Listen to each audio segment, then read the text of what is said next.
Time to talk Packers and Buccaneers coming up quickly here in the front windshield of Week 15, which begins tonight in the National Football League. Matt Schneidman joins us now. He is brought to you by Miller Lite, Orthopedic Associates of Wisconsin. There is a difference. And by Rogers Behavioral Health. Good morning, Mr. Schneidman. How are you? I'm good. How are you guys? Good. Tonight, football feast, Buffalo Wild Wings. Where's it going to be? I don't know. I was told by Doug Russell last night that my services are not needed because they're not going until 7 because Badger basketball is on the air, is what I was told. Butch, is that correct? Am I correct? You are correct. Badger basketball will be on at 5. It's a 6 o'clock tip. Got moved up a little bit. Got scooched up to let everyone focus on the gals in the Final Four in volleyball. So I have a day off of radio. Technically not because I'm still up right now, but yeah, you still had to wake up for us. Oh, well, so it goes. All right, let's get right into it. What's the deal on the injury report, the first that has come out for the week, that did not put Jaden Reed on it, even though he left the game to be, quote, evaluated for a concussion in the end of the Giants game? Is that good news or was it an oversight? It's good news. I was not part of the Jaden Reed scrum yesterday or Matt LaFleur's press conference. I was, doing something else in the locker room, but it seemed to me he did not suffer a concussion. Jaden Reed said yesterday, I'm pulling up the transcription now, regarding his head, I feel pretty good right now. I went through all the precautions and everything's clear. I think maybe what happened is he just got checked out of precaution and everything checked out. But the fact that he's not listed with a concussion on the injury report, that could mean he was still in the protocol. They haven't diagnosed it. I'm not sure exactly how long it would take to diagnose it, or, the protocol is a confusing thing, but he is no longer in the concussion protocol. He's just dealing with an ankle injury, which he said he didn't even know he had playing in the game. He said he woke up on Tuesday morning and just felt really sore. So he was a limited participant in practice. Ipso facto, he's playing on Sunday. Okay, that's great. What are the hopes for Watson and Jones? The hopes for Jones are higher than Watson. If you'll remember, in 2017, Aaron Jones missed 2 games with a sprained MCL. He's missed 3 games with this one. I would anticipate he's back for Sunday, but I've gotten so much wrong about this team in terms of predictions, whether it be scores, injuries, whatever. Aaron Jones was limited again. He was limited all 3 days last week in practice. Christian Watson was a DNP yesterday. Now, keep in mind, they did not actually practice yesterday. So these are all estimations on the injury report. Right. They actually practice today. It'll be a lot of walkthrough again, but we actually have practice to view today as opposed to yesterday when we did not. So I would put Aaron Jones at a higher probability. Can't say that word this early, to play on Sunday than Christian Watson. All right. I'm going to get into Joe Barry, then I'm going to recuse myself and let Butchie get into it with you on the LaFleur sweeps and what's going on with Jair. But on the Joe Barry front, after the game, or I think this was on Monday actually, or not Monday, but the day after Tuesday at the podium, LaFleur said, well, on that final drive by the Giants, we were in man. And, Joe called man, and, we can't be that far off. I don't understand how common it is, Matt, for a head coach. He was talking about one play.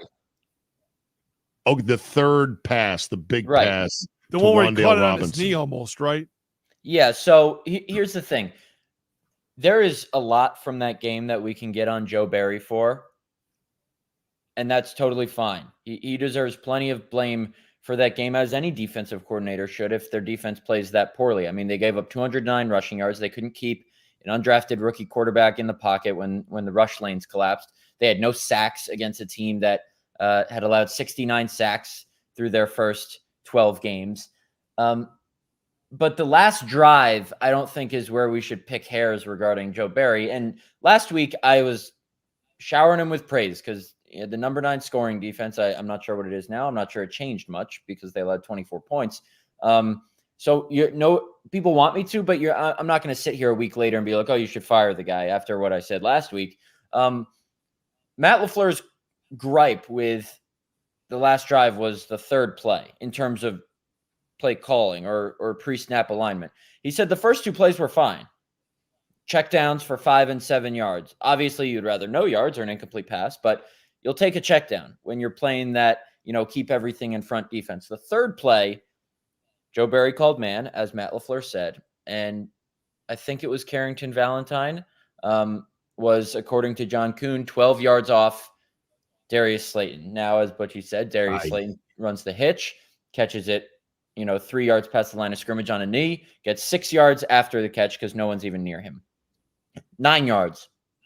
The big play on the drive, obviously, wasn't because of pre-snap alignment. It was because Keyshawn Nixon just got beat. Wan'Dale Robinson totally cooks him, fakes the inside move. Keyshawn Nixon bites on it, and then runs the 7 route out to the sideline and 32 yards. Matt LaFleur's explanation for that one, blame the player. So, yeah, and Matt LaFleur, when followed up by Bill Huber on who called for playing that far off on the third play, whether it was the players doing it themselves or Joe Barry making that call, Matt LaFleur would not answer. We'll ask Joe Barry today. He'll take the blame regardless if it was his fault or not.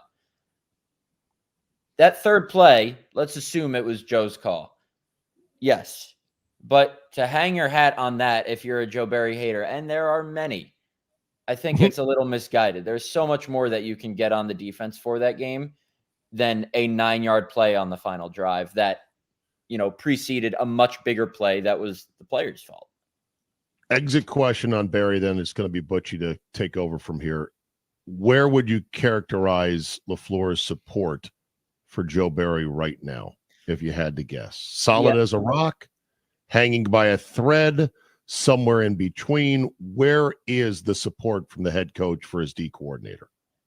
I don't know the real answer to that, and I want to preface this answer with that. So this is purely speculation, but I would imagine it's somewhere. Yeah, I would imagine it's somewhere in between. Just because he did something differently than what we're used to, and that would be singling out Joe Barry in a presser, essentially. We can assume, and I'm saying we can assume because we can assume it was Joe's call to play that far off. Just because LaFleur singled him out and he doesn't normally do that, I don't think that really starkly changes his view on his defensive coordinator in the broader scheme of things, the broader scope, I should say. So I would say it's somewhere in between. All right, so you talked a lot players, and we've talked now. The guy that I haven't questioned, and I think everyone should question right now, is Jaden Alexander, highest paid cornerback in all of the NFL, and he's not going to play until he's ready, until he's right. Well, that's not the way it works. You're talking December football. Everyone's banged up at some point. Go play football. Give me your take on him. It's an interesting situation because what Jair is saying publicly is that he's actually hurt and he 1,000% wants to play. And he has said he's played hurt before, but this injury is different. It's interesting because he's now missed 5 straight games with his shoulder injury that he suffered diving for what he hoped would be an interception against the Rams. It was a pass breakup in week 9. Now, if a team anticipates a player being out this long, they would put him on IR right after the injury because it makes you miss 4 games and you don't count against the 53-man roster. Jair has been taking up a roster spot for the past 5 weeks. So what we know is that the Packers didn't think this would be this long. Now, there's a lot of speculation about why Jair is still missing time. He says publicly that he's hurt. And right now, what's on the record is that Jair says he's hurt. What I do find interesting is that Jair traveled with the team. And I wrote this story on The Athletic yesterday, tweeted it out again this morning. Jair traveled with the team to Pittsburgh and Detroit, which were their first 2 road games after he suffered the injury. He did not travel with the team to the Giants game. I asked Matt LaFleur about that yesterday. He attributed it to injury recovery. So there's a reason I wrote that story today. And I understand it doesn't necessarily answer the question in the headline of why he didn't travel, but I'll let people draw their own conclusions. Is that maybe one of the areas you were working on yesterday instead of being in the huddles of some of those other ones? Were you trying to get to the bottom of what's going on in 1265 with Jair? No comment. Okay. Yeah, Get the athletic subscription now because it's coming out. I love it, man. I love it. I love it. I love it. Because we need to know. I'm sorry. It's too much. I understand that. I understand that he's the highest paid corner in NFL history, and something from an outsider's perspective isn't quite adding up. Now, you can choose to take his word and say he's just injured, but then why isn't he traveling? No. Who knows? Something might come out later. We'll see.